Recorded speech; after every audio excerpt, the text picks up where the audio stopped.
morning sun shined bright on the busy streets as different cars made their way to and fro.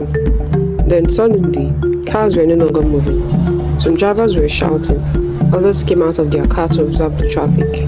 Just then, a poor woman came beside my car, asking for alms. But I was in no mood for these people, so I wound up my glass immediately.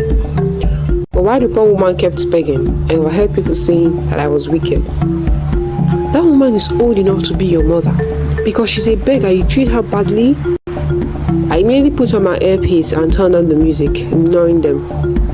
You may think the same way as the others, but before you judge, listen to my story. My name is Chioma. I work as a sales representative for a pharmaceutical company in the town of Riverstone, but I still live with my mother in our family house. My mother runs a small tailoring business from home, and I help her with deliveries and customer relations when I'm not traveling for work. Riverstone is a peaceful town with tree-lined streets and small estates scattered around the commercial center. Our estate, Palmview Gardens, sits at the edge of town where the paved roads meet the bush paths that lead to nearby villages. It's quiet most of the time, with neat rows of bungalows and a single road that connects us to the main street. It was on the road leading to our estate that I first noticed a young man. Every morning, as I drove to work and every evening as I returned, I would see a middle-aged man sitting by the roadside. He looked to be in his 40s, with rough clothes and a walking stick beside him. His left leg seemed to be injured because he would always hold it in a strange position. "Please help me," he would call out to anyone who passed by. At first, I would just drive past like everyone else, but after seeing him there day after day, week after week, I started feeling sorry for him. Here was a man who seemed to be genuinely struggling, sitting in the same spot every day, hoping for someone to show him kindness. One evening, as I was walking home from work, I decided to stop and talk to him. "Good evening, how are you doing?" He looked up at me with tired eyes. "Good evening, sister. I had an accident some months ago. I can't walk anymore, and I have nobody to help me." "Where do you live?" I asked. "Not far from here." I felt a wave of pity wash over me. "Do you need help getting home? I can help you." His face lit up with gratitude. "Oh, thank you so much, sister. I will appreciate that." He directed me down a bush path that led away from the main road. After about 10 minutes on the rough path, he suddenly said, You can stop here, sister. I'll manage the rest of the way. It's getting late. You can go home." "Are you sure?" "Yes, it's okay. Thank you so much." I looked around at the thick bushes surrounding us. There was no house in sight, no path that looked like it led to anywhere safe. That's when I noticed the way he was looking at me. It was like he was studying me, calculating something. The look was so intense and scary that I felt like I was intruding on something I shouldn't be a part of. I walked away as quickly as I could, my heart beating fast. There was something about that interaction that felt wrong, but I couldn't put my finger on what it was. Despite the strange feeling, I continued to see him every day on my way to and from work, and despite my discomfort, I still felt sorry for him. A few days later, I decided to help him again, but this time in a different way. I stopped at a food vendor and brought him a plate of rice and stew along with a bottle of water. "Here," I said, walking over to where he sat. "Oh, sister, thank you so much. God will reward you for your kindness," he said happily. I waved him farewell and walked to the next shop to buy some things I needed. The elderly woman who owned the shop watched as I made my purchases.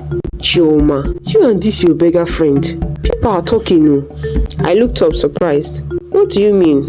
"I understand your kind heart, but it can be misunderstood.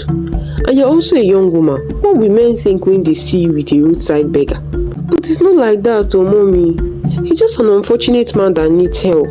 He's an unfortunate man. Did you make him unfortunate?" She asked sharply. "Leave him and mind your business with this girl. You are still very young." Her words stung. I tried to push the shop owner's words out of my mind, but they stayed with me. Over the next few days, I found myself paying more attention to the man's behavior. One evening, as I was driving home later than usual, I saw him getting up from his spot and starting to walk away, limping heavily with his stick. Something inside me decided that I needed to know more about this man.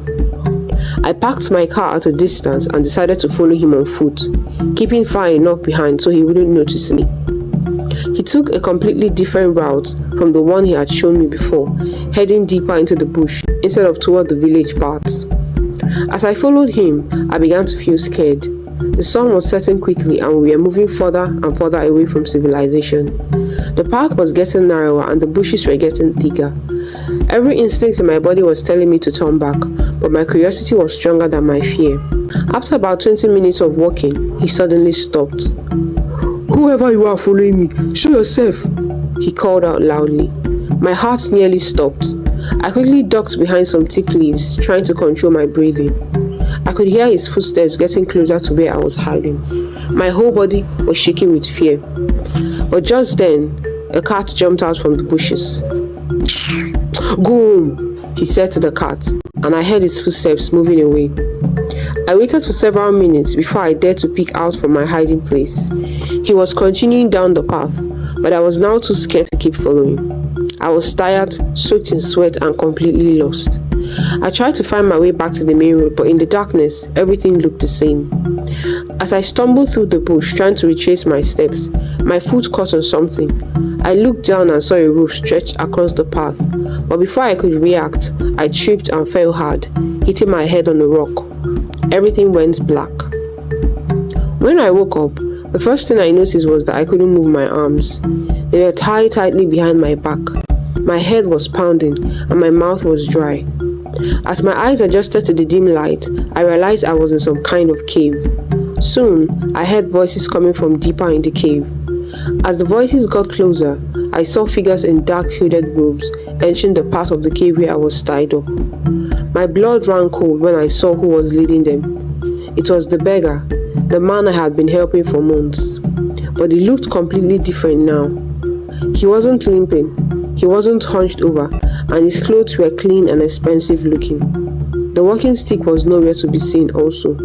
"Ah, our guest is awake. Please," I whispered, my voice barely audible. "Let me go." "Oh, my dear Chioma," he said, and I was shocked that he knew my name.